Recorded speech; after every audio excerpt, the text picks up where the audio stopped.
السلام عليكم ورحمة الله وبركاته. هنبدأ النهاردة حلقة جديدة مع الفريق الجميل ده، ومعانا واحد جديد مفاجأة اللي هو كسب في المسابقة. هنقدم لكم الجماعة كلهم واحد واحد. تعالى معايا علشان أعرفكم على الناس الجميلة القديمة والجديدة. إيهاب موافي، بوب الصحراء. بوب الصحراء هادي النهاردة وشكله هيعمل حاجة جديدة. يا مسهل. كابتن يحيى علام، انا سعيد بان انا جنب البوب النهارده.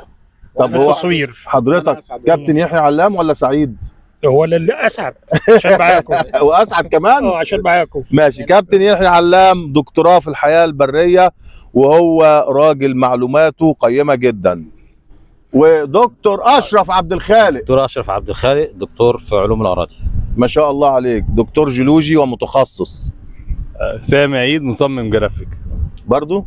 بس مصمم، خلي مش بالك. حاجة تاني مش مصمم لا عليها؟ لا لا، مصمم على كل حاجة والله. هنشوف آخر الحلقة إن شاء الله. طيب سامي وإسلام هوريه لكم دلوقتي اللي بيصورنا. هما الاثنين اللي عملوا لنا اللوجو، هما الاثنين جرافيك وحاجة ممتازة جدا. وأهلا وسهلا. زي اهلا بيك يا باشا. جديد؟ جديد جدا يا ريس. والله. ده انا بلمع والله. الباشمهندس محمد فرج. الشركه المتحده للمقاولات برضو؟ هي نفس الشركه. المرة دي احنا عمالين ناخد منك فلوس اعلانات. معلش يا باشا. خف بقى. في العنوان بقى. طيب ماشي. مصطفى صالح، وسعيد جدا ان انا مع بوب الصحراء. والله العظيم.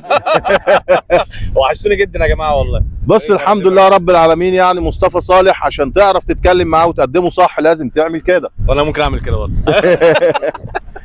بقى معانا الاستاذ محمد عصام، مندوب امن وسلامه من البحيره. من البحيره. وده يا جماعه اللي كسب الحلقه بتاعه المسابقه.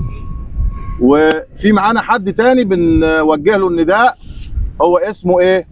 ميدو مجدي. بنوجه له نداء، تواصل معانا يا استاذ ميدو علشان تطلع معانا، لانك انت كسبت مع الاستاذ محمد. خدت الجايزة؟ خد الجايزه. ما هي دي الجايزه انه جه معانا. ده اكبر جايزة والله. ومعانا طبعا حبيبنا الاستاذ اسلام عادل، مصمم جرافيك. ومصمم على الجرافيك برضو زي سامي، وناس محترمين جدا. والنهارده باذن الله. نعم. شرف ليا طبعا. طبعا بوب الصحراء. ماشي يا بوب. طلع حجاره حلوه يا بوب النهارده، علشان هتتعاقب بانك تجري الصحراء من اولها لاخرها. استاذ محمد، ممكن اسال سؤال؟ اتفضل. هو انا شايف في ايد حضرتك 2 خاتم، يعني الاثنين اجمل من بعض. ممكن تدينا فكره؟ هو امسك المايك ده. الحاجات دي عملتها ازاي وجت منين وكلام؟ تعالى. ده الخاتم ده خاتم سليماني. تمام. الحجر ده انا مطلعه بايدي. تمام. وعملت له الخاتم الجميل الفضه ده. يعني حولته من حاجه مهمله مرميه في الصحراء لحاجه تحفه. ايوه برافو عليك. حولناه لتحفه جميله، فص سليماني، حجر مصري، وحجر طاقته جميله جدا. الحاجات دي كلها، يعني انت الحجر ده اتثقل واتعمل هنا عندنا في مصر ولا؟ طبعا. والخاتم ده كمان. تعال بص كده يا استاذ سامي. خش عليا. الشغل الجديد. ايه الجمال ده؟ الشغل الجديد. الخاتم نفسه معمول عموله في مصر هنا فضه 925. عشان محترم الناس جدا. تتخيل ان دي من الصحراء المصريه. ايوه طبعا. يعني ده مش جايبينها من بره، دي في عندنا كنوز في الصحراء بتاعتنا بالمنظر ده العقيق الكبدي المشمشي اللي هو بيبقى من النوادر. تمام. عملناه فص وركبناه في الخاتم، والخاتم زي ما حضرتك شايف كده حاجه جميله بصراحه. قيم جدا، وخاتم يعتبر غالي جدا. بس في تعليق لو سمحتوا. اتفضل. احنا ان شاء الله المره الجايه هيكون معايا الخاتم بتاعي، وهنعمل مقارنات. طبعا الخاتم بتاع استاذ محمد هو عشان بتاعه يستاهل كتير عشان هو في ايديه. بس المره الجايه بقى ايوه طبعا. المره الجايه بقى هنجيب الخاتم بتاعي الجديد، ونقدر نعمل مقارنات ما بين الخاتم بتاعي والخاتم بتاع الاستاذ محمد. يعني لا انت اللي هتكسب. لا ما اكسبش. حتى لو انا كسبت انا هكسبك. يعني انتوا كده افهم من كده ان ما انتجتوه في البحث عن الاحجار الكريمه طبعا تحولوا لتحف بقى وتورونا المره طبعا. الواحد بيتبسط 10/10. الواحد بيتبسط لما بيجي يطلع حجر من الجبل ويروح يعمل خاتم فضه. منتج بتطلع منتج غالي كامل. جدا. منتج كامل. كل ما تيجي تلبس الخاتم تبقى انت مبسوط ان كل حاجه انت عاملها بنفسك وجايبها بنفسك، فبيبقى ليها طعم تاني غير لما الواحد يروح يشتري خاتم من اي حته كده وخلاص. تمام. بس طبعا خلينا معترفين ان احنا طلعنا الحجاره عن طريق الاستاذ محمد وهو بتوجيهاته، وبرده واحنا بنعمل الخواتم هو اللي مودينا علشان خاطر نعمل الخواتم عند واحد معين هو عارفه، وان شاء الله هيطلع منتج جميل في الاخر كله تحت توجيهات. يعني معنى كده في الاخر ربنا مجمل يكرمك يا الحديث أستاذ محمد. ان يخلينا نحس بالعظمه طبعا اللي بلدنا فيها ايه، بس احنا مش مكسلين نطلع نشوفه. لا احنا مش مكسلين، احنا هنشتغل. احنا كده هنبحث. يلا يا رجاله يلا نشتغل عشان نجيب حاجات حلوه. يلا بينا. سامي وريني يا سامي ايه اللي في ايدك ده. تعالى شوف. ايه رايك في الحته دي؟ يطلع في الشمس كده. الله دي حته قرب لي كده. ده داوودي. داوودي لف الناحيه الثانيه كده. هي داوودي، هي كلها داوودي. ايه رايك بقى في الحاجات المرو؟ عشان انا المرو مرو جميل جدا معاك اهو. بص الشفافيه. احنا دلوقتي ان شاء الله هنشرح على موضوع المرو ده، هنتكلم عنه ايه الاستاذ محمد فرج هنندهله. يا فرج معاك يا باشا. تعالى. انا عايز اوريكم بقى جمال المرو. يعني بعد ما بيتثقل، يعني كل الناس بيقولوا على المرو ده ان هو ما بيطلعش شكله حلو او حجر مش مميز او بتاع. هو مش كل الناس على فكره، ده اللي بيقول كده الناس اللي هي مش فاهمه. احنا بنعرف نقدر قيمه كل حجر. هو لو كان بسيط او في منه كتير فاحنا بنقدره كويس قوي. وبعدين احنا بنمشي بنلم اجمل احجار واحسن احجار، فلما نيجي نلبس حجر فلازم نلبس اجمل حجر وهو حجر المرو. يعني بص احنا بنطلع اهو، انا لابسه ومع ان معانا احجار غاليه قوي، بس الغلو مش بثمنه، الغلو بجمال الحجر مع انه هو مرو. بص جمال الحجر عامل ازاي. الله. يعني انا عملته دلايه عشان خاطر هو بصراحه جميل قوي وفي شفافيه حلوه قوي. بص حجر تحفه اهو، من اجمل الاحجار اللي انا لقيناه عاملها. معانا في الحلقه اللي قبل اللي فاتت وصقلناه. بصراحه برافو عليك يا استاذ محمد. انت يعني لا حجر بتشتغل. انت بتشتغل. حجر ليه انت بتشتغل. وريني بقى الخامه بتاعته اهو. واحد خامه اهو قبل الصقل. واحد ده برضو نفس الاثنين ده قبل الصقل. ده هيطلع شبه الموجود بالظبط. اهو قبل الصقل. بص عامل ازاي. وده كمان اهو. ده مرو يا جماعه. الناس اللي مش فاهمه بيشككوا فيه وبيقول لك اصله مرو ارميه ملوش لازمه. لا يا جماعه قولوا لازمه. الناس اللي هي مش فاهمه اتحقق فيه الشكل الجمالي يا استاذ محمد. اللي ده هو عنصر من ضمن الثلاث عناصر الحجر. تمام. في الشكل الجمالي انا ما اسيبوش. انا واحد من الناس بحب المرو الاحمر وعلى مسؤوليتي شخصيا بالظبط. شخصيا المرو حاجه جميله، طاقه جميله. جرب انك تلبس حاجه مرو وشوف ايه اللي هيحصل معاك. شكرا جدا يا اساتذه. بعد اذنك ماشي. بص الشفافيه دي، بص الحجر ده قبل ما يتسكل، بص لو عليه شويه ميه بس، بص الجمال. يعني ده لسه ما اتثقلش. تمام. ممتاز باين جماله. بص كانه من جواه فيه اشكال، بس يبقى تحفه. الاشكال بص يا استاذ محمد اللي عامله زي السحب دي بتبان بصراحه بعد الصقل بيبقى ممتاز جدا. ايوه تمام. مبروك عليك يا باشا. يا باشا اسكله لكم مبروك عليك. ربنا الف مبروك يا اسلام. استاذ محمد في ايه معاك؟ في حاجه حلوه، تعالى كده. يلا عشان النهارده احنا اتعطلنا كتير. قبل ما اطلعها بص لي كده هنا. انت فحت جنبها ولا ايه؟ طب يلا كده وريني. رش عليها.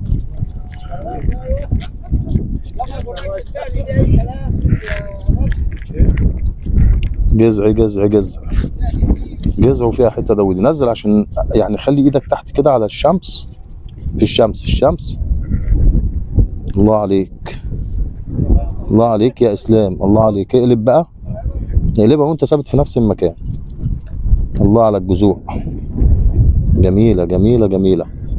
برافو عليك يا اسلام. تعليماتك يا ريسنا. الله يخليك ويبارك فيك. الله يبارك فيك يا اسلام. اللايك والشير يا جماعه.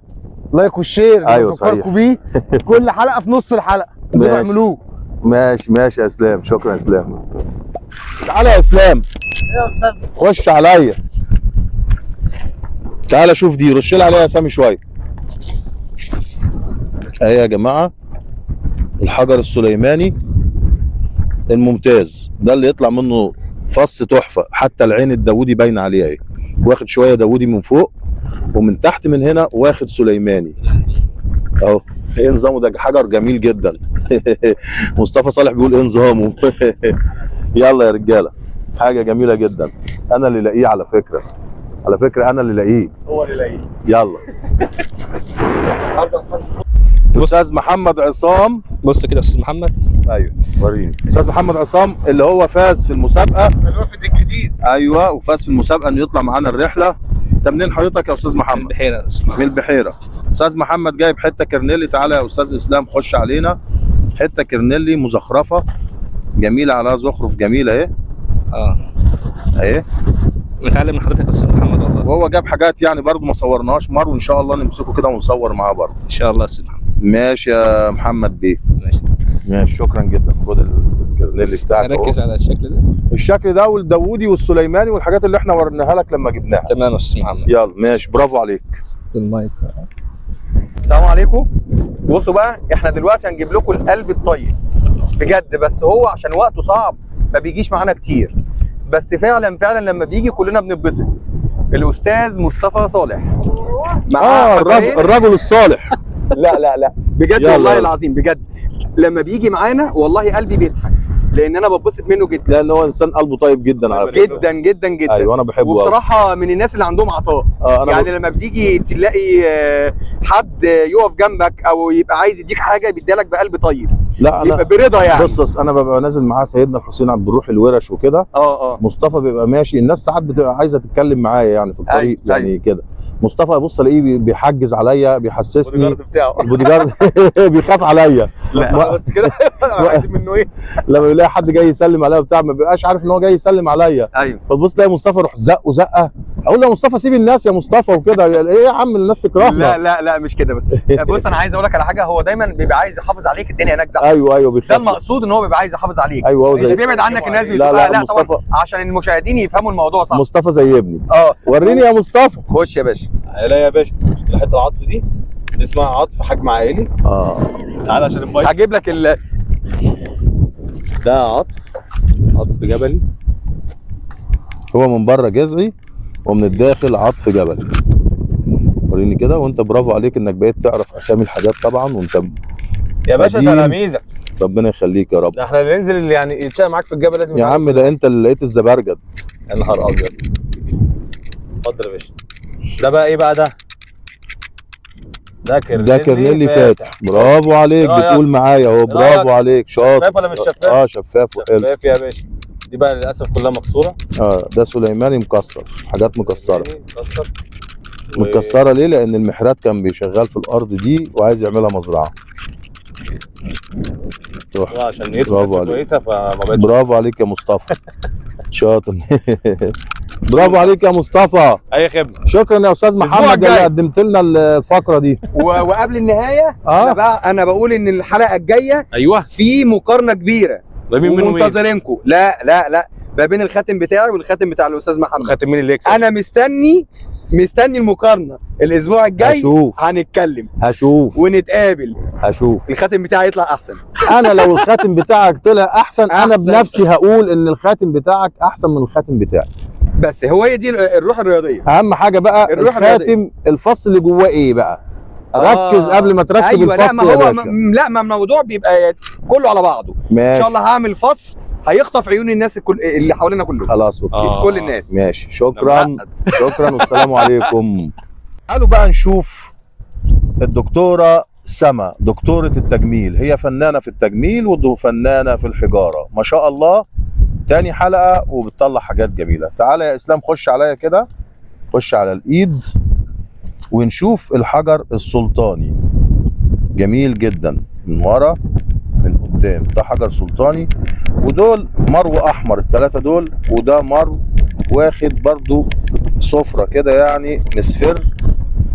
وفي هنا زيتوني ودي زيتوني. ده كرنيلي وده كرنيلي صخري. ده صخري حجر صخري. خش على ده دخاني والكرنيلي وكرنيلي جميل مزخرف. وده مر. ده كرنيلي وده جاسبر. ده على فكره احنا هنرميه يا دكتوره. لو عاجبك هخليهولك. لا خليه. وكمان انا لقيت يعني ده بتاع الدكتوره هنرميها ايه؟ حلو. ده حته سلطاني انا اللي لاقيها على فكره بالمره عشان نصورها والناس تتفرج عليها. طبقات حجر طبقي وفي خطوط حمراء جوه وزرقاء وهو اصلا اسود. ده شكله جميل جدا من جميع الاتجاهات اهو، الطبقات بتاعته باينه. وبرافو عليك يا دكتوره. اول مره الدكتوره يعني تدي لحد هديه، وبصراحه هي كانت دكتوره شاطره جدا وادتني الهديه دي. طبعا هي مش شاطره بس، ده هي دلوقتي عماله تغلي ومتضايقه جدا يعني عشان انا اهي وانا حاططها في جيبي. يلا يا اسلام اعملوا لنا لايك وشير. ام مروان تعال وريني. تعالى لي يا استاذي، تعالى لي وشوف شافها ازاي ما شاء الله، ولونها اسود من فوق يعني صعب ان هو يلاحظها. نص ميه، رش عليها ميه اهي، بانت اهي اهي. سليماني اسود يتاخد من الجنب ويتعمل فصوص. خش عليها كده، خش عليها بالكاميرا اهي. يا لهوي، احنا داخلين دلوقتي هنكبس كبسه كده مفاجاه عشان التليفون كان معايا وانا اللي بصور. اسلام محمد ايه يا تعالى استاذ محمد؟ تعالى اوريك حاجه. خش كده، لو حد شافها كده من فوق كده هيقول لك ايه، حجر عادي. والله يا جماعه انا لسه معدي من فوق الحجر ده رش كده يا سامي عليه تاني، رش يا سامي عليه. يعني عديت عليه تقريبا استاذ محمد فرج وسامي وانا عدينا من فوقيه، يعني هتلاقي خطوات رجلنا جنبه. بص يا جماعه، هنا بقى ايه الكلام بقى. شايف حاجه لون واحد فانت عديت عليه، لا ازاي؟ خد ومد ايدك وطلع وشوف ايه الدنيا فيها ايه. بص حجر السليماني التحفه، طبقاته باينه اهي. وهو ده البحث يا جماعه اللي على وش الارض، عشان تبقى شايف الحاجه وانت ماشي. خليك بطيء، عايزين نقرب ونشوف الحاجه عامله ايه. خليك بطيء وانت ماشي عشان تقدر تلقط الحاجه، وعينك على الارض خليها ناصحه، عين ناصحه.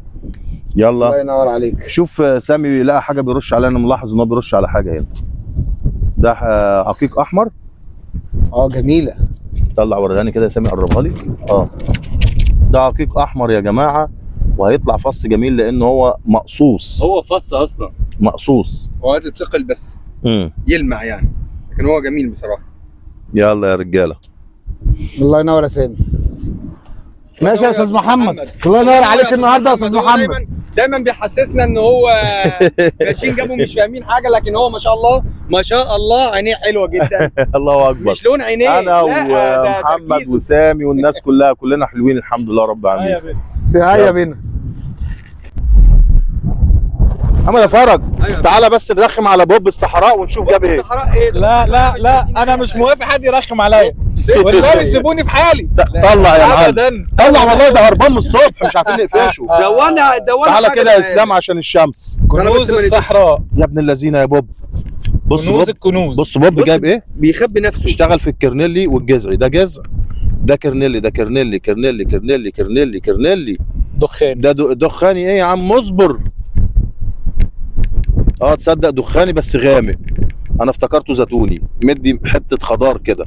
برافو عليك يا بوب. اصل هو ما بياخدش الحاجات المميزه قوي. وبوب بقى ايه، صحراء فعلا. بوب الصحراء يا بوب الصحراء، لو في اي حاجه تتاكل هاتها لنا في الصحراء. ده امرني والله اي تعبان معدي هنصطاده ونشويه ونقليه ونعمل عليه انت طبق فاكرنا كبسة. من ماليزيا ولا ايه؟ احنا بناكل ني ولا احنا من الفلبين؟ بناكل احنا ني. صعقه مصريه ناكل ني على طول. هو ده اللي ما جاش معانا ولا ايه؟ جديد علينا يا ريس. كده قفشنا بوب. كده انا تم يلا. قلب بوب الصحراء. عايزين نجيب مين بقى؟ دكتور اشرف. هنصطاد دكتور اشرف هناك اهو، هناك اهو. ايوه هجوم على أهو. الدكتور اشرف. تعالى بقى يا دكتور اشرف، تعالى. لسه بدري؟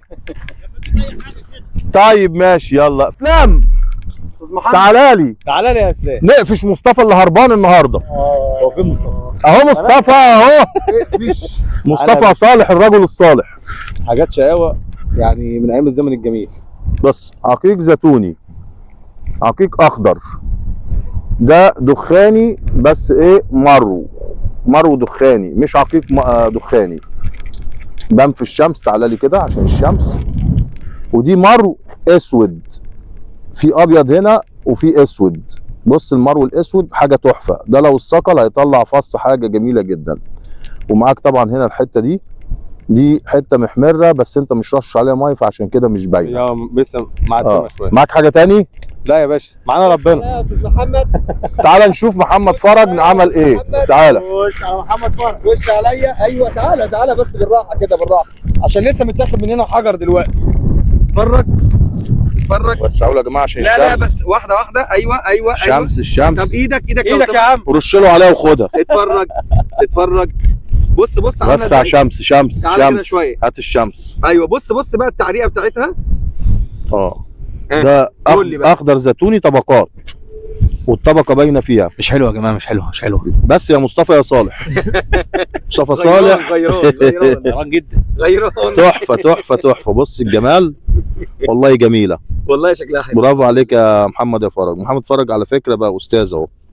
بص بقى استاذ ورئيس قسم. عايزك تخش عليا في الحته دي كمان. وريني. بص بقى كده. تعالى هنا يا عم. اتفرج بقى. الله، ايه الدلايه الجميله دي. ايه رايك؟ والله العظيم تقص كده. تقص كده وفيها لوحه جميله اهي، حاجه تحفه من جوه. دي هتعمل دلايه حلوه قوي تتعلق من هنا اهي، جميله جدا والله مصوره. بص حلوه جدا تصويرها حلو. برافو عليك. بص الحته دي برضو. بص يا استاذ محمد. بص يا جماعه الريد جاسبر التحفه ده، الريد جاسبر اللي هو التحفه دي، بتقول انا عايز ابقى دلايه. ايوه اهي بص الخطوط اللي فيها اللي هي الصفراء الجميله مع الاحمر، اصفر مع احمر، حاجه تحفه التحف. برافو عليك يا محمد يا فرج. ده موف جاسبر. بص عامل ازاي اهو، جميل. فارق عن اللون بتاع الاحمر. خليهم هنا عشان محمد. حاجات. اتفرج يا ريس. الله. ايه رايك؟ حجر سلطاني تحفه. بص معمول ازاي. لف الناحيه الثانيه كمان يا ريس. سبحان الله. عين من الناحيه دي وعين من الناحيه دي، وحاجه جميله جدا. برافو عليك يا محمد يا فرج. محمد فرج يا جماعه بطل يشوشر. لا انتوا خدتوا بقى بالكم. مركز بقى مركز، وده خطر. بيبقى في شجاعه في البدايه كده، الواحد بيبقى متحمس جامد زياده. دلوقتي محمد فرج ركز في الاحجار اكتر اهو. ده حجر سلطاني في عين في النص. برافو عليك. بس انا مبسوط قوي. بص دي هتبقى دي جميله لما جدا. تتعمل ان شاء الله دلايه هتبقى جميله قوي. يعني انا مبسوط. برافو يا محمد يا فرج. انا بنبسط لما يجي معايا حد ويبدع كده. افتح يا محمد. بص الدخاني. بصوا يا جماعه الدخاني والخط الابيض الجميل ده، حاجه تحفه. انا وريتها له قبل كده الاستاذ محمد. يعني من الحاجات اللي مش ده يتعمل حاجه اسمها قرن، والقرن ده بيتعمل دلايه ويتعلق من هنا، يتخرم له من هنا ويتعلق ويبقى جميل جدا. بس بيتثقل وبتوضب، بيبقى حاجه جميله قوي. والله الحاجات كتير جميله وحلوه.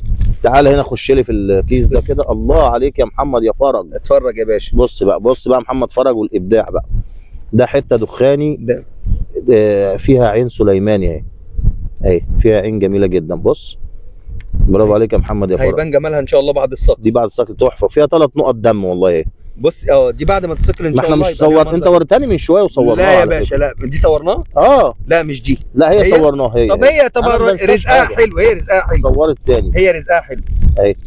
والدخاني ده شفاف، دخاني شفاف. بص عامل ازاي الحته الخضراء دي. بص يا ريس.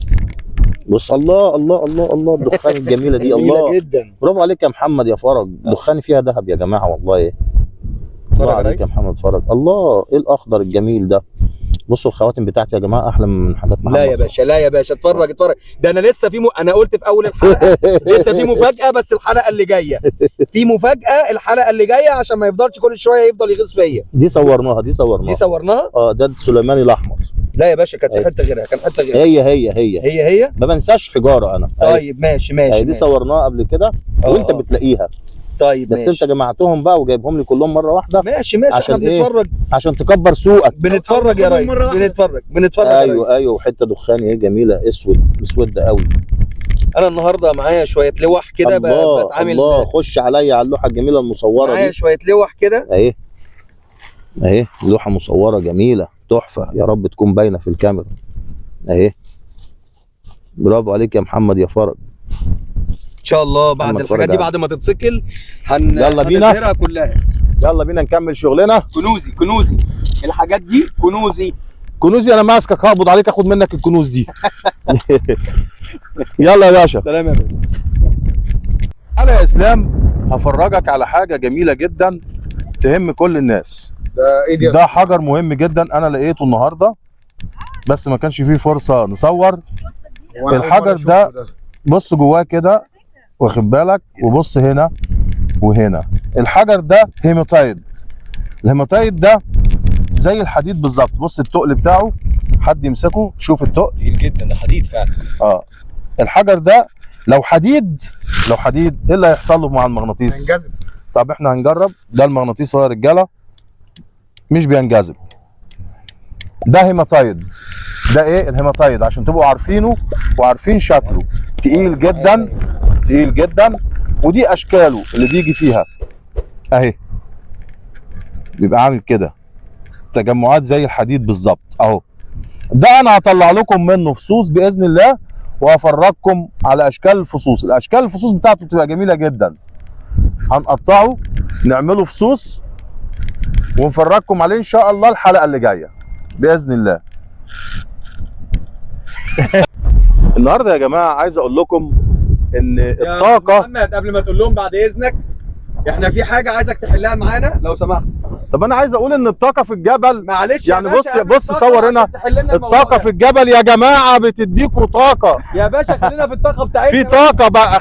لخبطوني يا عم تعالى. طب لو سمحت. لا تعالى احنا لا انت حل المشكله. مش متكلم في حاجه. يا باشا تعالى هنا. طب اسمعني، وانا بعمل برش كده. بص نشوف راشش يعني الاثنين ماشيين عليها سوا. يعني انتوا اتنين بترشوا عليها؟ طب ثواني انا هقول لك طب اتفضل. راضيين بحكمي؟ انت اللي هتاخدها انتوا في نفس الوقت؟ في نفس الوقت. هنقسمها نصين مش انا اللي هاخدها. هقول لك ايه اللي هيحصل. نص ونص اهي. ثواني. طيب قول.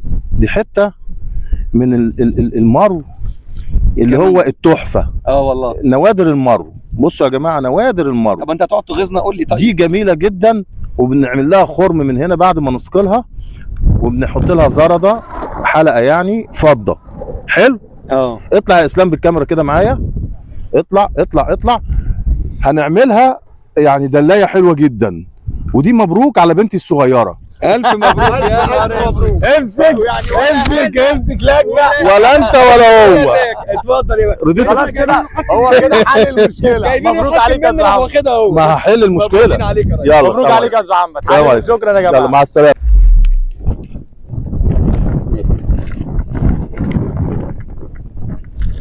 ابو مروان يا جماعه مطلع حاجه تحفه. مطلع حته سليماني فيها رسومات من ورا اهي جميله. برافو عليك يا ابو مروان. يلا برافو عليك. تعالى هنا كده، تعالى هنا نلاقي حاجه. انا اللي لاقي بقى. استاذ محمد النهارده يا جماعه هو بطل الحلقه. ريد جاسبر اهو. ما عملناش حاجه النهارده. انا جيت لقيت ابو مروان بيطلع سليمان، لقيت حته ريد جاسبر جنبيه اهي. هو رش عليهم مشي. وعلى فكره تعالى لي هنا كده، وحته اونكس متفحمه تفحم رهيب. حته اونكس وحته جاسبر ريد جاسبر، حاجه جميله جدا.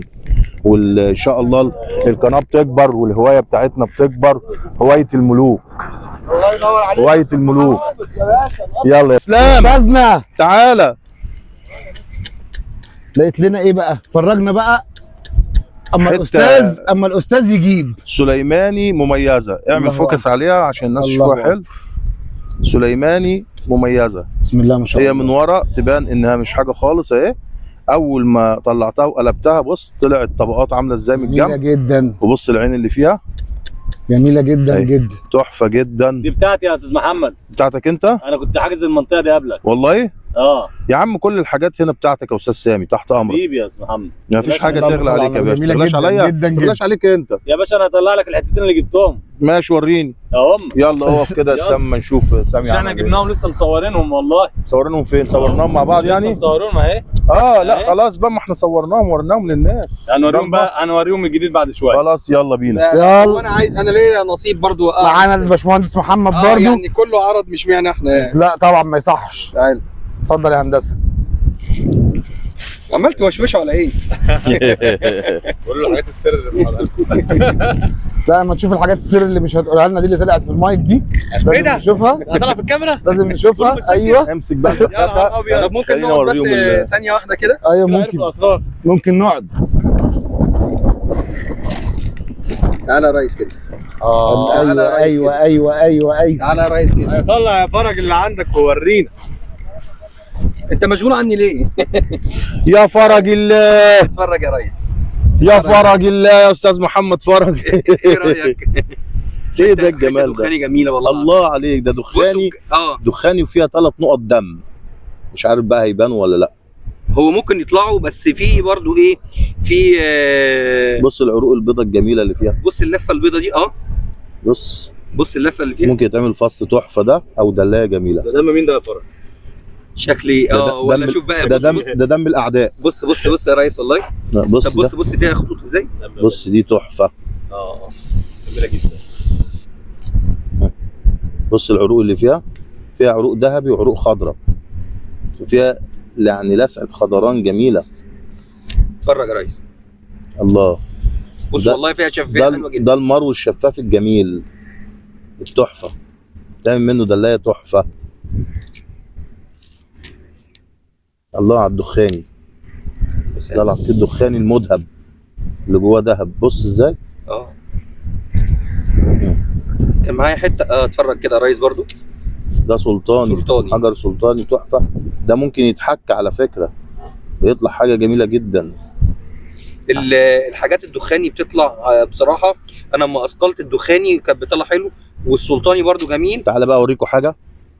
انت دايما بتعمل لنا مفاجآت يا مصطفى صالح هو اللي عاملها، هو اللي لقاها وهو اللي عاملها. لو تفتكروا يا جماعه قطعه الزبرجد اللي لقاها مصطفى صالح قبل كده في حلقه قديمه، واللي مش شافهاش يروح يشوفها اهي. تحفه والله العظيم. ما شاء الله. عامل دلايه والله زبرجد مصري تحفه اهو.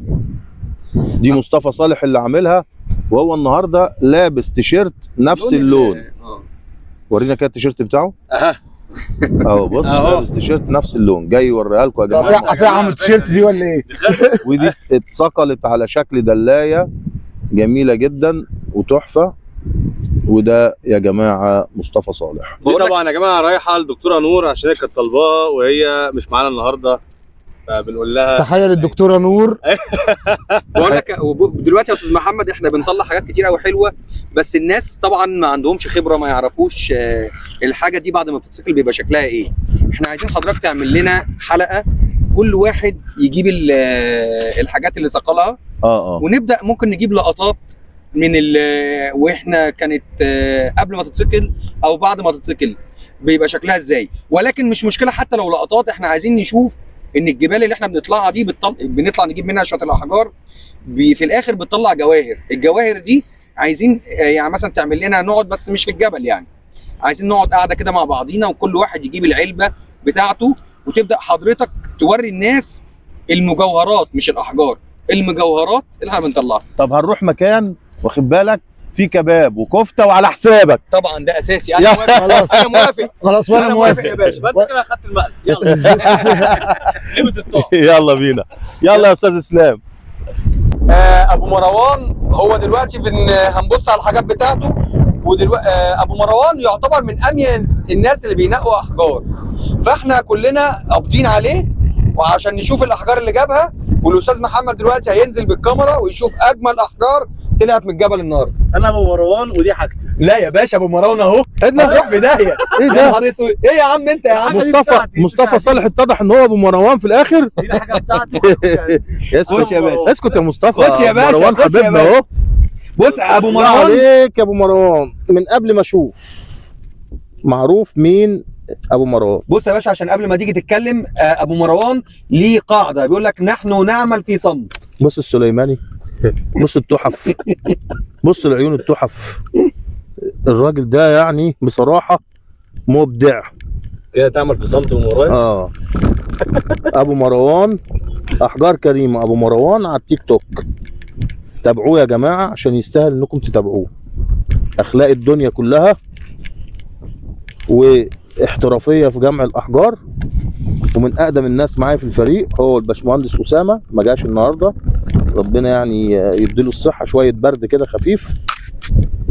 بصوا يا جماعه، بصوا السليمانات والكرنيلي ده بينشن، مش هتلاقي معاه احجار تانية غير كده اللي منشن عليها، الحاجات اللي هي منشن عليها. بصوا السليماني في حته حمراء ازاي. يعني انت شفت قبل كده سليماني معاه احمر كده اهو. دي برضه. لا استنى بس. انا يا جماعه قلت لابو مروان يبص على العصفوره وما برضوش يبص. يا ابو مروان ايوه ما تبصش على العصفوره ان هو ممكن يسرق منك حاجه، عصفور حاجة واحدة؟ لكن انا هقول لك على حاجه حلوه قوي. بص الحمامه اللي هناك دي،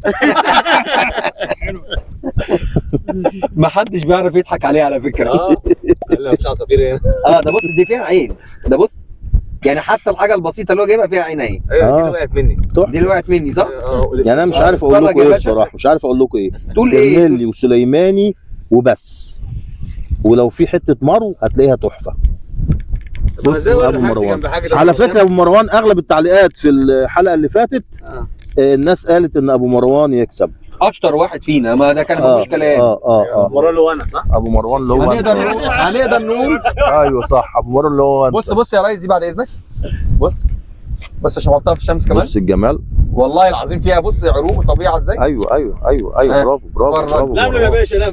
وعايز اقول لكم انضم برضو لابو مروان الكابتن يحيى. يا كابتن سلم على الناس وعلى جمهورك اللي بيحبك.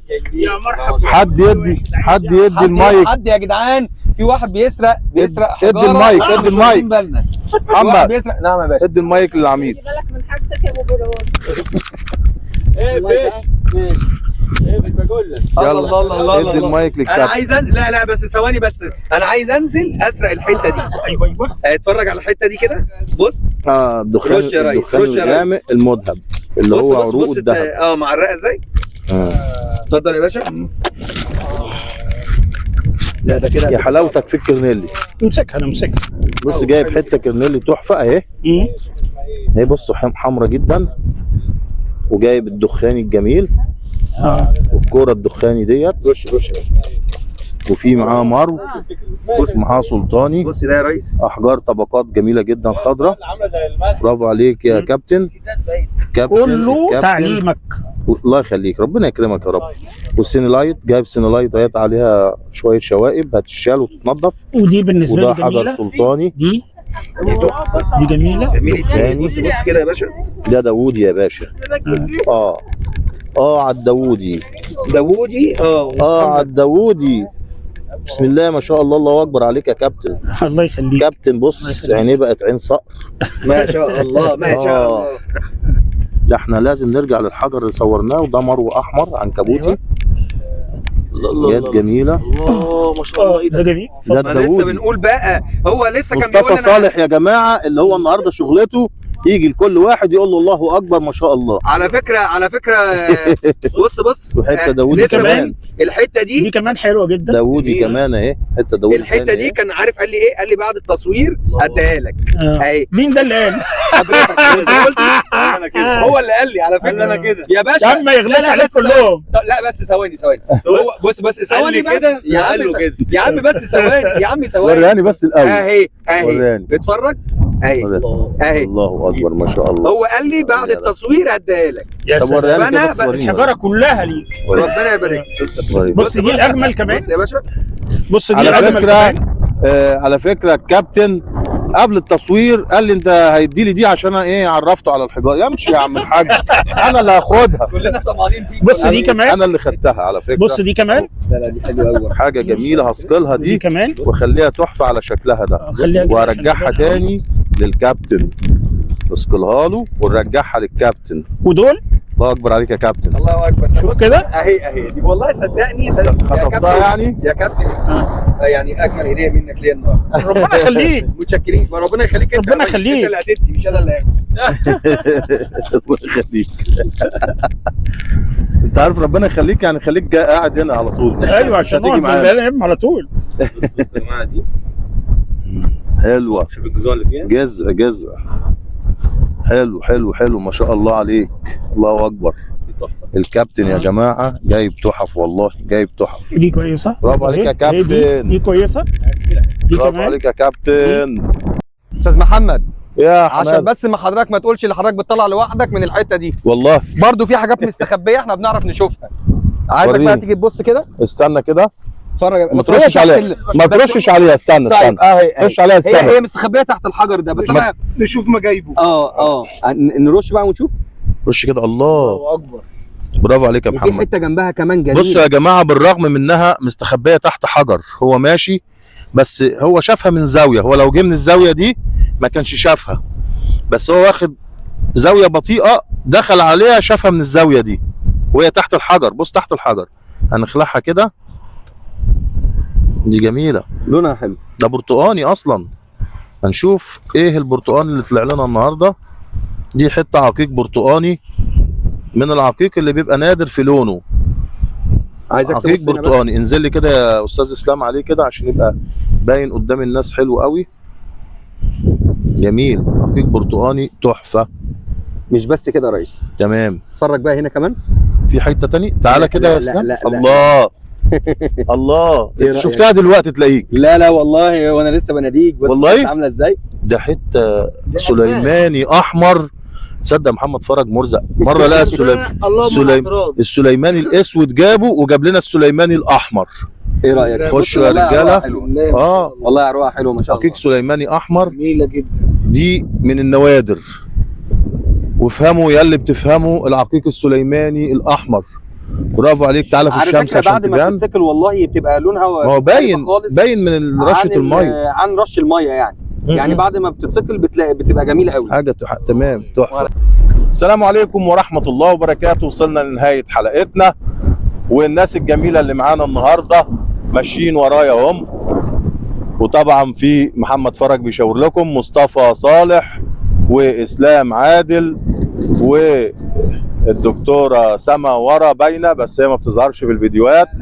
ومعانا كان معانا كمان ابو مروان، وكان معانا الكابتن يحيى وسامي عيد. والحمد لله رب العالمين ربنا رزقنا باحجار جميله. لايك وشير ودعواتكم الجميله باذن الله، وان شاء الله الناس تيجي معانا وتستمتع. كان معانا النهارده برضو محمد عصام اللي هو كسب في المسابقه اللي فاتت.